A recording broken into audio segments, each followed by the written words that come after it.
जय हिंद साथियों, आप लोग कैसे हैं। उम्मीद करता हूं कि आप लोग बहुत ही बढ़िया होंगे। ठीक है, तो आज की इस वीडियो में हम लोग क्लास 12 का हिंदी के आज हम लोग 100 वीवीआई ऑब्जेक्टिव क्वेश्चन को इस वीडियो में हम आपको याद करवाएंगे, जो आपको 2025 के बोर्ड परीक्षा में यहाँ से आपको लड़ने वाला है। क्योंकि यह जो आपको ऑब्जेक्टिव करा रहे हैं आपको इंटरनेट मॉडल पेपर है। इंटरनेट मॉडल पेपर 2025 का क्वेश्चन है और इसका आंसर भी हम आपको शुरू से अंत तक बताते चलेंगे, 1 से लेके 100 तक। तो आप लोग शुरू से अंत तक बने रहिएगा। अगर आप लोग एक बार वीडियो को शेयर नहीं किए तो वीडियो को शेयर कर दिएगा। चैनल को सब्सक्राइब नहीं किए तो सब्सक्राइब कर दिएगा, क्योंकि सभी विषय का आप लोग का मॉडल पेपर का आंसर की आप लोग को मिलने वाला है। जो भी आप मॉडल पेपर नहीं पढ़ के जा रहे हैं तो वो लोग पढ़ के जरूर जाइएगा। भूल बिल्कुल नहीं करना है, क्योंकि अगर एक बार चूक जाइएगा तो नंबर आप लोग 450 अंक नहीं ला पाएंगे। इसलिए आप लोग को शुरू से अंत तक बने रहना है और सभी विषय का आपको ऑब्जेक्टिव पढ़कर जाना और सब्जेक्टिव इसका हम करवा देंगे। ओके, एग्जाम से पहले हम करवा देंगे, 1 फरवरी से पहले हम आपको करवा देंगे। इसलिए कि आप लोग को शुरू से अंत तक बने रहना है। चलिए तो स्टार्ट करते हैं। आप लोगों को प्रत्येक आंसर 4 से 5 सेकंड के अंदर कमेंट बॉक्स के अंदर जरूर बताना है। ओके, और बताइएगा कि रमेश सर का कंटेंट कैसा लग रहा है आपको एग्जाम प्री पर पढ़कर। चलिए तो हम लोग स्टार्ट करते हैं, ज़्यादा विलम्ब ना करेंगे। देखिए, आपको सेक्शन सेक्शन ए में आपको जो रहेगा नहीं, खंड आ में आपको वस्तुनिष्ठ प्रश्न रहेगा, ऑब्जेक्टिव टाइप क्वेश्चन रहेगा। प्रश्न संख्या 1 से 100 तक के प्रश्न के प्रत्येक प्रश्न के साथ 4 विकल्प दिए रहेंगे, जिनमें से एक सही होगा और अपने द्वारा चुने गए सही विकल्प को ओ मार्क शीट द्वारा चिन्हित करना है। और इनमें से आपको 50 प्रश्न का उत्तर देना। 100 प्रश्न रहेगा, 100 में से 50 प्रश्न बनाना, और जिसमें से एक एक क्वेश्चन के लिए 1 नंबर रहेगा। 50 क्वेश्चन है तो 50 गुने करेंगे तो 50 नंबर का आपको ऑब्जेक्टिव रहने वाला है। चलिए तो स्टार्ट करते हैं क्वेश्चन नंबर 1 की ओर। इतना हम आप लोग को समझा दिए, जो भी नहीं पढ़े होंगे या तो नई जानकारी होगा उनको भी जानकारी मिल गया होगा। चलिए स्टार्ट करते हैं क्वेश्चन नंबर 1 की ओर। कह रहा है कि दिल छोटा करना। दिल छोटा करना मुहावरे का अर्थ क्या होगा? तो दिल छोटा करना इसका मतलब होता है हतोत्साहित करना। राइट आंसर ए हो जाएगा। दिल छोटा करना मुहावरे का अर्थ क्या होता है? तो हतोत्साहित करना। 2 में कह रहा आंखों का तारा होना। आंखों का तारा होना मुहावरा का अर्थ क्या है? तो आंखों का तारा होना इसका मतलब होता है बहुत ही प्रिय होना या तो प्रिय होना। राइट आंसर बी हो जाएगा। नेक्स्ट क्वेश्चन लेते हैं। क्वेश्चन नंबर देखिए 3 नंबर। कह रहा है कि लाल पीला होना। लाल पीला होना मुहावरे का अर्थ क्या होगा? तो लाल पीला होना मुहावरे का अर्थ होता है क्रोध करना। 4 नंबर में कह रहा है कि गोद में सोने वाला। कह रहा है गोद में सोने वाला के लिए एक शब्द क्या होगा? जो गोद में सोने वाला होता है उसके लिए हम एक शब्द क्या प्रयोग करेंगे? तो उसके लिए होगा अंकशाई होगा। क्या होगा? अंकशाई। राइट आंसर सी हो जाएगा। 5 नंबर में कह रहा है, देखिएगा, कह रहा है कि शिक्षा शब्द शब्द है। बताइएगा शिक्षा जो शब्द है ये कौन सी शब्द है? तो शिक्षा आपको स्त्रीलिंग शब्द है। राइट आंसर आपका बी हो जाएगा, फेमिनिन जेंडर है। क्वेश्चन नंबर देखिएगा 6 नंबर में। कह रहा है कि सभा शब्द है। तो सभा कौन सी शब्द है? तो सभा जो आपको स्त्रीलिंग शब्द है, फेमिनिन जेंडर है। ओके, याद रखिएगा। ग्रुप कौन सा शब्द है? तो स्त्रीलिंग शब्द है। 7 नंबर में कह रहा है परीक्षा शब्द है। तो परीक्षा कौन सा शब्द है? तो परीक्षा आपको स्त्रीलिंग शब्द है, फेमिनिन जेंडर है। ओके, क्वेश्चन नंबर 8 में कह रहा है घी शब्द है। तो घी कौन सा शब्द है? तो घी आपको पुल्लिंग शब्द है या तो पुल्लिंग शब्द है, मैस्कुलिन जेंडर है। क्वेश्चन नंबर 9 में कह रहा है वचन के कितने भेद हैं? तो वचन के कितने भेद हैं? तो वचन के 2 भेद होते हैं, एक वचन और बहुवचन होते हैं। क्वेश्चन नंबर देखिएगा 10 नंबर। कह रहा है कि अग्नि का पर्यायवाची शब्द क्या है? तो अग्नि का जो पर्यायवाची शब्द होता है, अग्नि का पर्यायवाची शब्द आपको पावक होता है। क्या होता है? पावक होता है। राइट आंसर आपका डी हो जाएगा। अग्नि का पर्यायवाची ज्वाला भी होता है, इस बात को याद रखिएगा। दहन भी होता है। ओके, क्वेश्चन नंबर लेते हैं 11 नंबर। कह रहा है कि कमल का पर्यायवाची शब्द क्या है? तो कमल का पर्यायवाची शब्द क्या होगा? तो कमल का पर्यायवाची शब्द जो होता है आपको सरोज होता है। क्या होता है? कमल का पर्यायवाची शब्द सरोज होता है। राइट आंसर आपका बी हो जाएगा। चलिए नेक्स्ट क्वेश्चन लेते हैं। क्वेश्चन नंबर अगले नंबर। क्वेश्चन नंबर देखिएगा आपको 12 नंबर की ओर। देखिएगा 12 नंबर में क्या है? 12 नंबर में कह रहा है कि जो बहुत बोलता है के लिए एक शब्द क्या होगा? बताइएगा राइट आंसर क्या हो जाएगा? जो बहुत बोलता है उसके लिए एक शब्द क्या होने वाला है? इसका आंसर आप लोग कमेंट बॉक्स में बताते चलिएगा। जो बहुत बोलता है उसके लिए एक शब्द होगा आपको वाचाल होगा। क्या होगा? वाचाल होगा। 13 नंबर में कह रहा है कि जो पुरुष अभिनय करे के लिए एक शब्द क्या होगा बताइएगा। जो पुरुष अभिनय करें के लिए एक शब्द क्या होगा, तो जो पुरुष अभिनय करता है उसे हम लोग अभिनेता कहते हैं। राइट आंसर सी हो जाएगा। 14 में कह रहा है कि जल में रहने वाली सेना के लिए एक शब्द क्या होगा बताइएगा। जल में रहने वाली सेना को हम लोग क्या कहेंगे, तो जल में रहने वाली सेना के लिए एक शब्द होगा नौसेना कहेंगे। राइट आंसर सी हो जाएगा। क्वेश्चन नंबर 15 में कह रहा है कि तीव्र बुद्धि वाला के लिए एक शब्द क्या होगा। तीव्र बुद्धि वाला के लिए एक शब्द क्या होने वाला है, तो तीव्र बुद्धि वाला के लिए एक शब्द में बोलेंगे कुशाग्र बुद्धि वाला। राइट आंसर ए हो जाएगा। क्वेश्चन नंबर 16 नंबर में कह रहा है कि कमल नयन शब्द में कौन सा समास होगा। कमल नयन शब्द में कौन सा समास होगा, तो कमल नयन में आपको कर्मधारय समास है। राइट आंसर आपका बी हो जाएगा। 17 में कह रहा आजीवन शब्द में कौन समास है बताइएगा। आजीवन में कौन सा समास होगा, तो आजीवन में आपको अव्ययी भाव समास है, या तो अव्ययी भाव समास है। राइट आंसर ए हो जाएगा।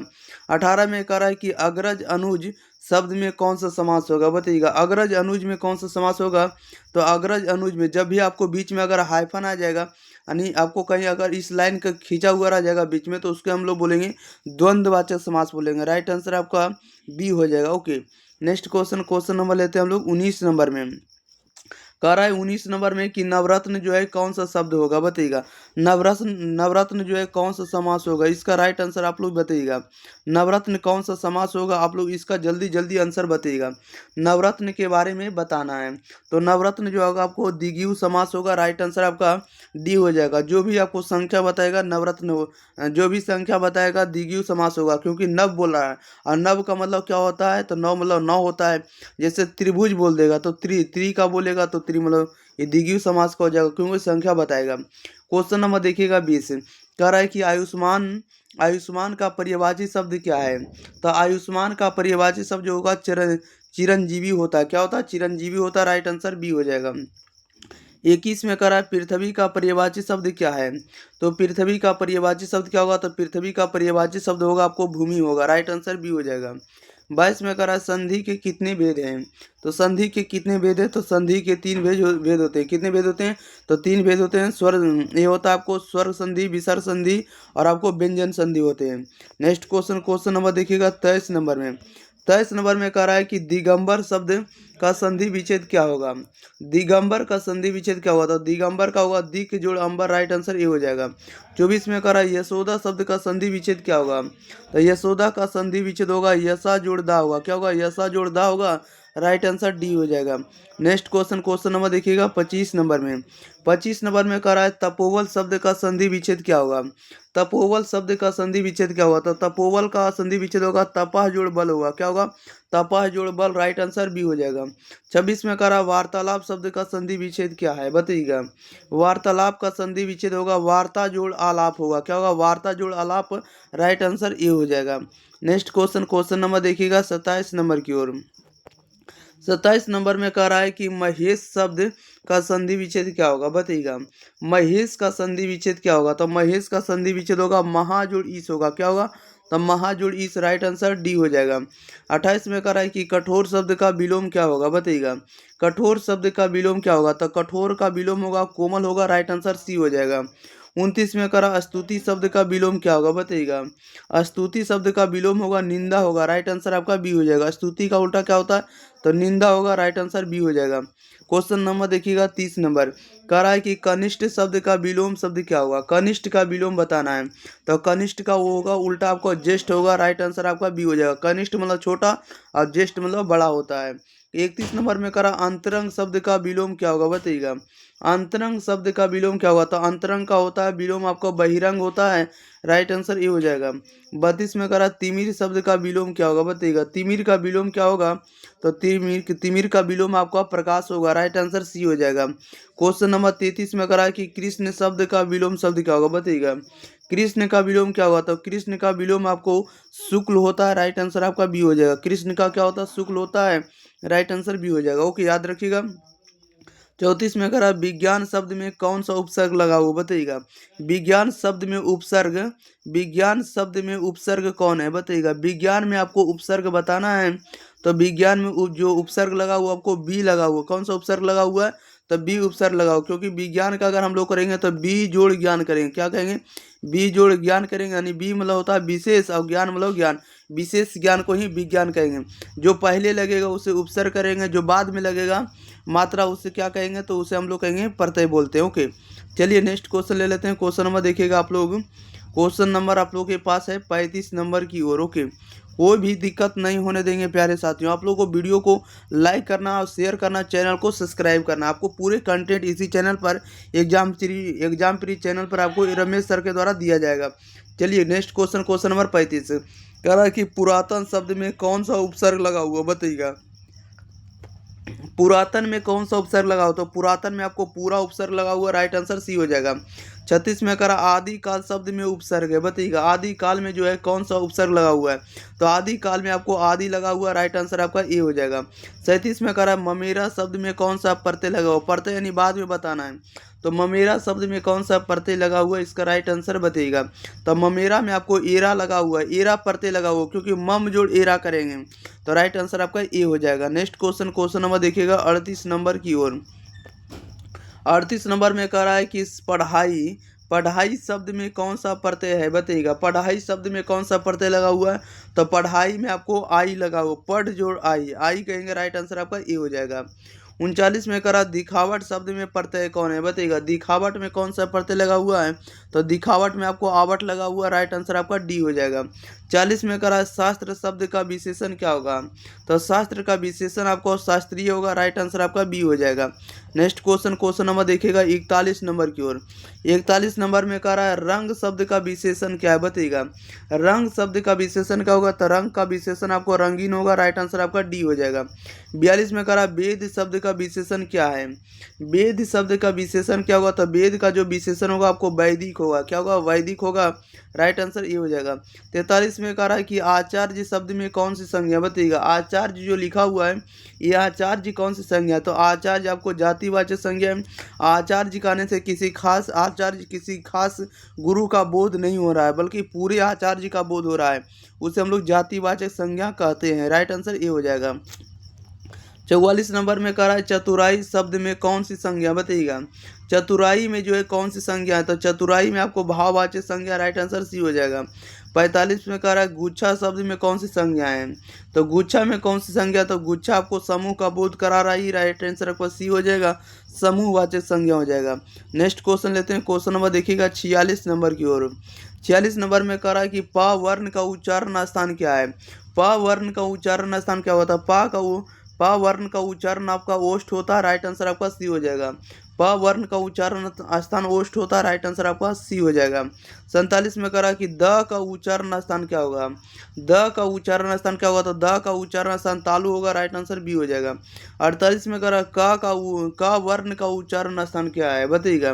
का वर्ण का जो उच्चारण स्थान होता है वो कंठ होता है, कंठ से का निकलता है, राइट आंसर आपका डी हो जाएगा। क्वेश्चन नंबर देखिएगा आप लोग 49 नंबर, कारक के कारक के कितने भेद होते हैं, बताइएगा। कारक के कितने भेद हैं, तो कारक के आपको 6 प्रकार होंगे, कितने प्रकार हैं, तो कारक के 6 भेद होते हैं, राइट आंसर आपका डी हो जाएगा। नेक्स्ट क्वेश्चन, क्वेश्चन नंबर देखिए 50 नंबर में। 50 में करा पेड़ से पत्ते गिरते हैं, किस कारक का उदाहरण है, बताइएगा। पेड़ से पत्ते गिरते हैं, पेड़ से पत्ते गिरते हैं, ये किस कारक का उदाहरण होगा, तो ये अपादान कारक होगा, राइट आंसर आपका सी हो जाएगा। 51 में करा है कि करण कारक का चिन्ह क्या है, तो करण कारक का चिन्ह क्या होगा, तो करण का होता है आपको से या द्वारा होता है, करण का क्या होता है, से या द्वारा, राइट आंसर बी हो जाएगा। 52 में करा बाल कृष्ण भट्ट रचित रचना निम्न में से कौन सी है, बताइएगा। बाल कृष्ण भट्ट द्वारा रचित कौन सी रचना था, बाल कृष्ण भट्ट जो लिखे आपको बातचीत चैप्टर को लिखे, राइट आंसर आपका डी हो जाएगा। बाल कृष्ण भट्ट के द्वारा जो लिखित आपको रचना ये आपको बातचीत है, राइट आंसर आपका डी हो जाएगा। क्वेश्चन नंबर देखिएगा 53 नंबर में। चलिए 53 नंबर भी आप लोगों के बीच आ चुका है। चलिए 53 नंबर में आप लोग देखिएगा क्या होगा। 53 नंबर में कह रहा है कि सुबेदारनी की शीर्षक कहानी की पात्रा है, बताइएगा। सुबेदारनी जो है किस कहानी की पात्रा है, तो सुबेदारनी जो आपको उसने कहा अवस्था में लिखा हुआ है, पात्रा बनी है, राइट आंसर आपका सी हो जाएगा। 54 में कह रहा है उसने कहा था, इसको सुधार दीजिएगा, उसने कहा था किस प्रकार की कहानी है, बताइएगा। उसने कहा था ये किस प्रकार की कहानी है? तो यह एक प्रकार का चरित्र प्रधान कहानी है। राइट आंसर आपका ए हो जाएगा। नेक्स्ट क्वेश्चन नंबर देखिएगा आप लोग 55 नंबर। रामधारी सिंह दिनकर की रचना निम्न में से कौन है? तो रामधारी सिंह दिनकर द्वारा रचित कौन सी रचना है? तो अर्धनारीश्वर है। राइट आंसर आपका बी हो जाएगा। नेक्स्ट क्वेश्चन नंबर 56 नंबर में देखिए क्या कह रहा है कि रामधारी सिंह दिनकर का जन्म स्थान कहाँ है? बताइएगा, रामधारी सिंह दिनकर का जन्म स्थान कहाँ है? तो रामधारी सिंह दिनकर का जन्म स्थान जो सिमरिया बिहार है। कहाँ है? तो बिहार के सिमरिया जिला में। राइट आंसर आपका डी हो जाएगा। क्वेश्चन नंबर देखिएगा 57 का। रामधारी सिंह दिनकर किस युग के कवि थे? इसका सही जवाब आप लोग बताइएगा कमेंट बॉक्स में। रामधारी सिंह दिनकर किस युग के कवि थे? तो रामधारी सिंह दिनकर जो आपको छाया बहादुर युग के कवि थे। राइट आंसर आपका डी हो जाएगा। नेक्स्ट क्वेश्चन नंबर देखिएगा आप लोग 58 नंबर में। 58 नंबर में कह रहा है कि निम्न में से किस शीर्षक, क्या करिएगा इसको शीर्षक कर दिएगा, निम्न में से किस शीर्षक कहानी में ग्रैंग्रीन शब्द का उल्लेख का वर्णन हुआ? बताइएगा, यानी कहने वालों कि ग्रैंग्रीन का जो उल्लेख हुआ किसमें हुआ, इसमें बताना है। बताइएगा, निम्न में से किस शीर्षक कहानी में ग्रैंग्रीन का उल्लेख हुआ है? तो ग्रैंग्रीन का उल्लेख हुआ आपको रोज चैप्टर में। राइट आंसर आपका डी हो जाएगा। 59 में कह रहा है रोज शीर्षक कहानी की नायिका कौन है? बताइएगा, रोज शीर्षक कहानी की नायिका कौन है? तब मालती है। राइट आंसर आपका बी हो जाएगा। नेक्स्ट क्वेश्चन ले लेते हैं। प्यारे साथियों, आप लोग वीडियो को लाइक कर दीजिएगा, शेयर कर दीजिएगा और चैनल को आप लोग जरूर चैनल को जरूर सब्सक्राइब कर दिएगा। ओके, आप लोग जरूर बताइएगा कि रमेश सर का जो कंटेंट है एग्जाम प्री पर आप लोगों को पढ़कर कैसा लग रहा है। हम सभी क्वेश्चन आपको वीडियो में ही याद करवा देंगे। आप लोग को वीडियो को शुरू से अंत तक देखना, सभी विषय का आपको हम करवा देंगे मॉडल पेपर का question answer. Okay, question number देखिएगा 60 का रहा कि आगे के पिता का नाम क्या था? तो आगे के पिता का जो नाम था आपको डॉक्टर हीरानंद शास्त्री था। क्या था? डॉक्टर हीरानंद शास्त्री था। राइट आंसर आपका बी हो जाएगा। क्या हो जाएगा? Doctor Hiranand Shastri. Right answer आपका बी हो जाएगा। 61 में कह रहा भगत सिंह की रचना निम्न में से कौन है? भगत सिंह की रचना जो निम्न में से कौन है? तो राइट आंसर ए हो जाएगा, एक लेख और एक पत्र। एक लेख और एक पत्र जो है भगत सिंह की रचना है। क्वेश्चन नंबर 62 में कह रहा है कि चौर जो है कैसे ताल है? बताइएगा, चौर जो है ये कैसे ताल होंगे? तो चौर आपको उथले ताल होंगे। कैसे ताल होंगे? तो उथले होंगे। राइट आंसर आपका ए हो जाएगा। नेक्स्ट क्वेश्चन नंबर देखिएगा आप लोग 63 नंबर में। 63 नंबर, थोड़ा इसको छोटा कर लेते हैं ताकि पढ़ने में आप लोगों को दिक्कत नहीं होगा। ओके, चलिए देखिएगा। क्वेश्चन नंबर 63 में कह रहा है बिस्नी शीर्षक एकांकी की पात्रा कौन है? बताइएगा, बिस्नी शीर्षक एकांकी की पात्रा कौन है? इसका राइट आंसर बताइएगा। तो बिस्नी जो आपको सिपाही की माँ में ये वर्णन करती है, यानी एकांकी की पात्रा बनती है। बिस्नी जो आपको सिपाही की माँ में पात्रा बनती है। राइट आंसर आपका सी हो जाएगा। क्वेश्चन नंबर 64 में कह रहा ओ सदा नीरा शीर्षक निबंध की निबंधकार कौन है? तो ओ सदा नीरा की निबंधकार कौन है? तो जगदीश चंद्र माथुर है। कौन है? जगदीश चंद्र माथुर। राइट आंसर आपका ए हो जाएगा। नेक्स्ट क्वेश्चन लेते हैं प्यारे साथियों, क्वेश्चन नंबर 65 नंबर में। 65 नंबर में देखिए क्या कह रहा है। कह रहा है कि बहुजन संप्रेषण के माध्यम से नामक पुस्तक के रचयिता कौन है? बताइएगा, बहुजन संप्रेषण के माध्यम से नामक पुस्तक के रचयिता कौन है? तो 65 का सही जवाब आपका सी हो जाएगा। आपको जगदीश चंद्र माथुर जी हैं। 66 में कह रहा है कि दलित साहित्य का सौंदर्य शास्त्र नामक आलोचना पुस्तक के रचयिता कौन है? बताइएगा, दलित साहित्य का सौंदर्य शास्त्र नामक आलोचना पुस्तक के रचयिता कौन है? तो ये आपको ओम प्रकाश वाल्मीकि जी है। राइट आंसर आपका ए हो जाएगा। नेक्स्ट क्वेश्चन नंबर देखिएगा 67 नंबर की ओर। 67 नंबर में कह रहा है कि ओम प्रकाश और कलीराम की शीर्षक पाठ के पात्र हैं। इसका सही जवाब बताइएगा क्या हो जाएगा। कह रहा है कि ओम प्रकाश और कलीराम की शीर्षक पाठ के पात्र हैं। तो ये झूठन चैप्टर में ये पात्र बने। ओके, राइट आंसर आपका बी हो जाएगा। 68 नंबर में कह रहा है कि आदमी यथार्थ को जीतता ही नहीं, यथार्थ को रचता भी है। यह कथन किस लेखक का है? बताइएगा, कह रहा है कि आदमी यथार्थ को जीतता ही नहीं, यथार्थ को रचता भी है। यह कथन किस लेखक का है? तो यह लिखे गए आपको मल्यज द्वारा। राइट आंसर आपका सी हो जाएगा। क्या हो जाएगा? सी हो जाएगा। नेक्स्ट क्वेश्चन नंबर देखिएगा 69 नंबर की ओर। 69 नंबर में कह रहा है कि हंसते हुए मेरा अकेलापन शीर्षक पाठ के लेखक कौन है? बताइएगा, हंसते हुए मेरा अकेलापन शीर्षक पाठ के लेखक कौन है? तो राइट आंसर आपका बी हो जाएगा, मल्यज जी है। कौन है? मल्यज है। राइट आंसर बी हो जाएगा। 70 में कह रहा है कि तिरिच शीर्षक कहानी किस प्रकार की रचना है? बताइएगा, तिरिच शीर्षक कहानी किस प्रकार की रचना है? तो यह एक प्रकार की कैसी कहानी है? तो यह एक प्रकार की जादुई अर्थार्थवादी कहानी है। राइट आंसर आपका बी हो जाएगा। क्वेश्चन नंबर 70 में कह रहा है कि जे कृष्ण मूर्ति यानी जदयू कृष्ण मूर्ति की रचना निम्न में से कौन है? बताइएगा।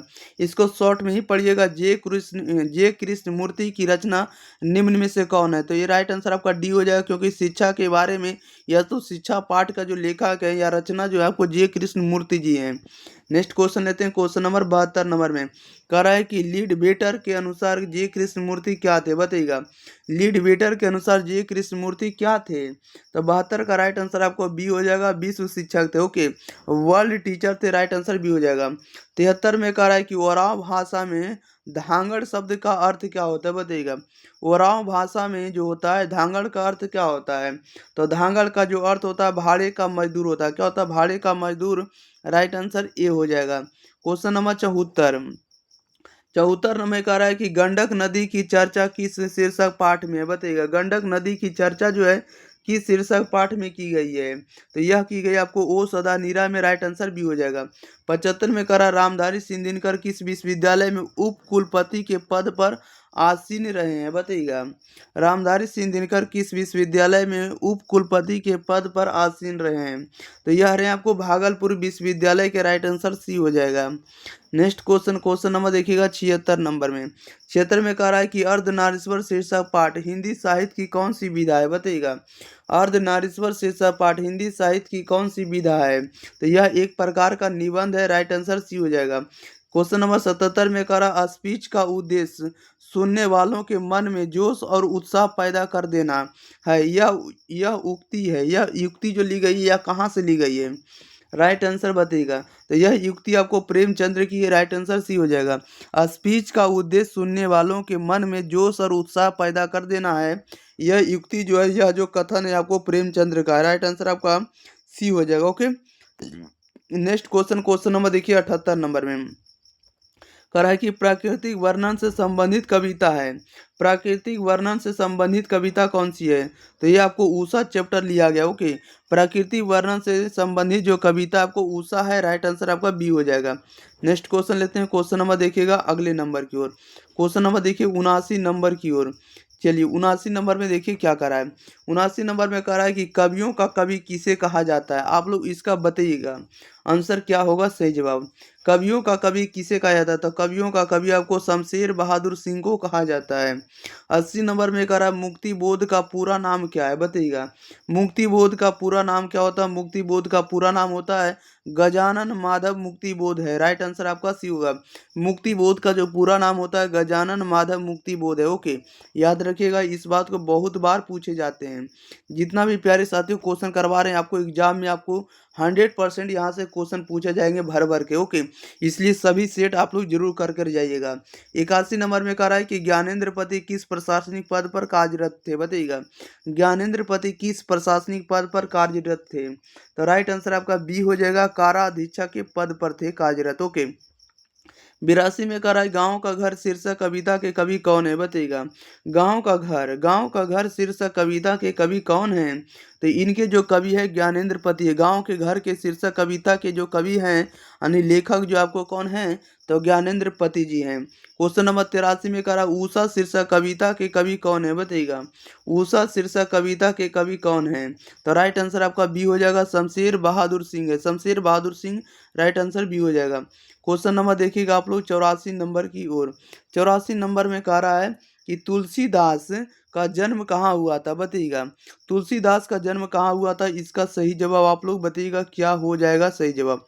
चलिए बताइए आप लोग जल्दी जल्दी, इसका सही जवाब क्या होने वाला है। तुलसीदास का जन्म कहाँ हुआ था? तो तुलसीदास का जो जन्म हुआ था राजापुर बांदा उत्तर प्रदेश में हुआ था। राइट आंसर आपका ए हो जाएगा। उत्तर प्रदेश के बांदा जिला के राजपुर गांव में हुआ था। ओके, राजापुर गांव में। क्वेश्चन नंबर 85 में कह रहा है कवि भूषण की कविता में कौन सा रस पाया जाता है? बताइएगा। कवि भूषण की कविता में कौन सा रस पाया जाता है? तो इनकी कविता में वीर रस पाया जाता है।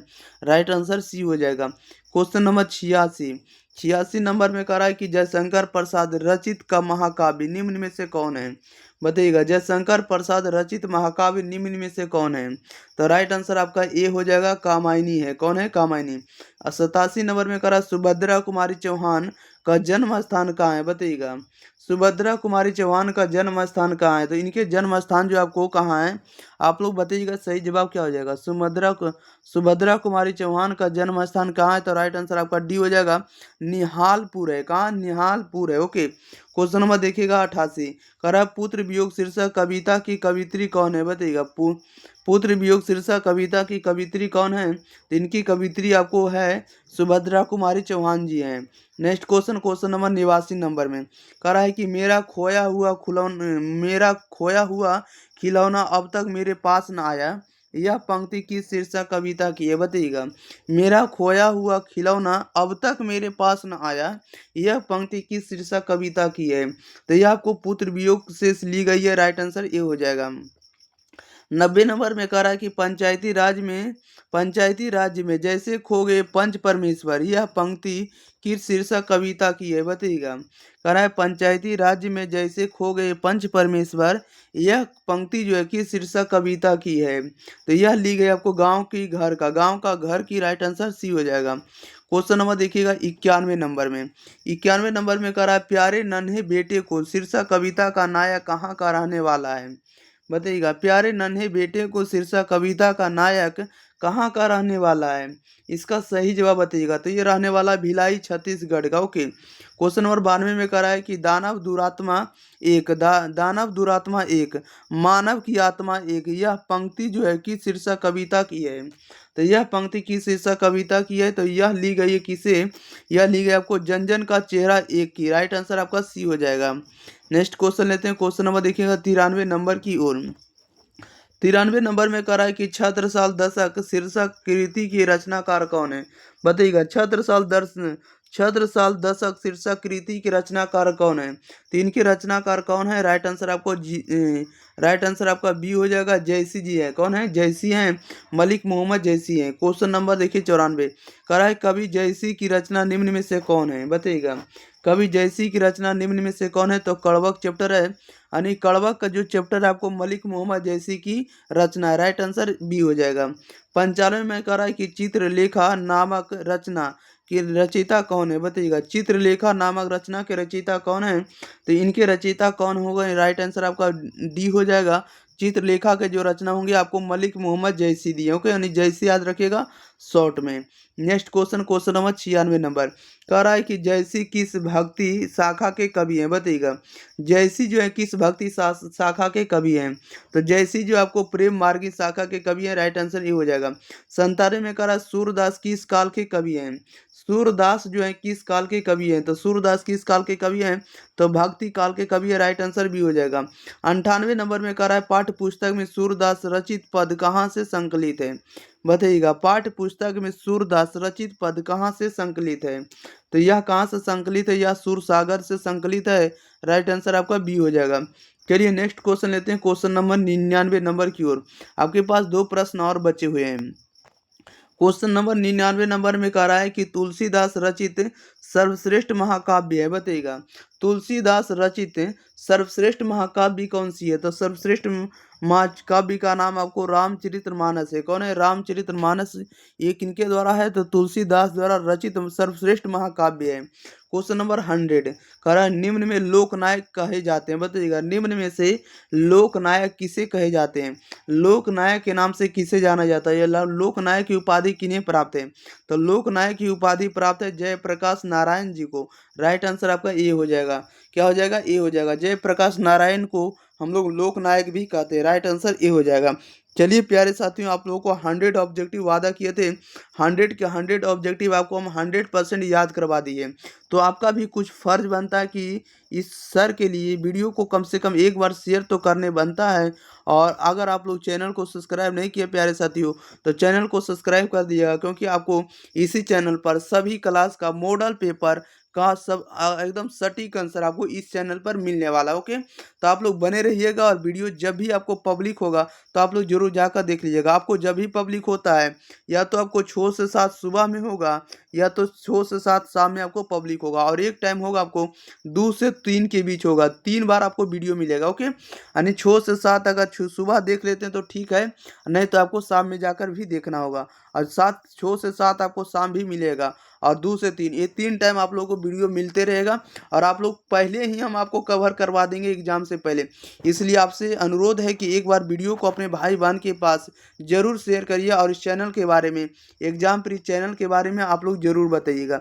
एग्जाम प्री आप लोगों का ही परिवार है, क्योंकि आप लोगों ही इतना ही सपोर्ट किए हैं कि इस पर 12 के परिवार हो चुका है। तो हम लोग उम्मीद करते हैं कि इस पर अब 1 लाख भी होने में ज़्यादा समय नहीं लगेगा, क्योंकि 1 लाख होने में आप लोगों को बहुत ज़्यादा समय नहीं लगेगा, क्योंकि आप लोग 12,000 परिवार इसमें जोड़ चुके हैं। तो आप लोग 1 लाख भी पूरा कर ही देंगे। ओके, मिलते हैं इसी के साथ अगली वीडियो के साथ, तब तक के लिए thank you for watching this video. धन्यवाद।